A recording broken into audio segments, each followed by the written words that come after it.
বলো আলহামদুলিল্লাহ কবুল। বলো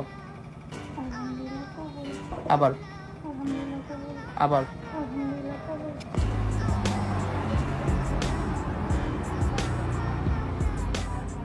ঠিক আছে, তো আমি আলহামদুলিল্লাহ কবুল, আলহামদুলিল্লাহ কবুল, আলহামদুলিল্লাহ কবুল। আজকে দেখি আর আমার বউ হয়ে গেছে গা, আমি এটার যে ফটোকপি, এটা একটা ফটোকপি তোমার দিয়ে দেন, ঠিক আছে রাজি? আরে বউ হয়েছে তো, আজকে থেকে তারে আমি আমার স্ত্রীর মর্যাদা দিলাম, এবং কোনো সময় ছায়রা যাওয়ার কোনো অজুহাত হইলে আমি অবশ্যই এই কাগজ কিন্তু স্বাভাবিক না, এটার মাধ্যমে কিন্তু মামলা করা যাবে। যদি আমার কোনো সময় ছায়রা যায়, আমি এরা মনে করেন যে মানে এমনি ভিডিও তো আছেই, প্লাস সবগুলো রেখে দেন।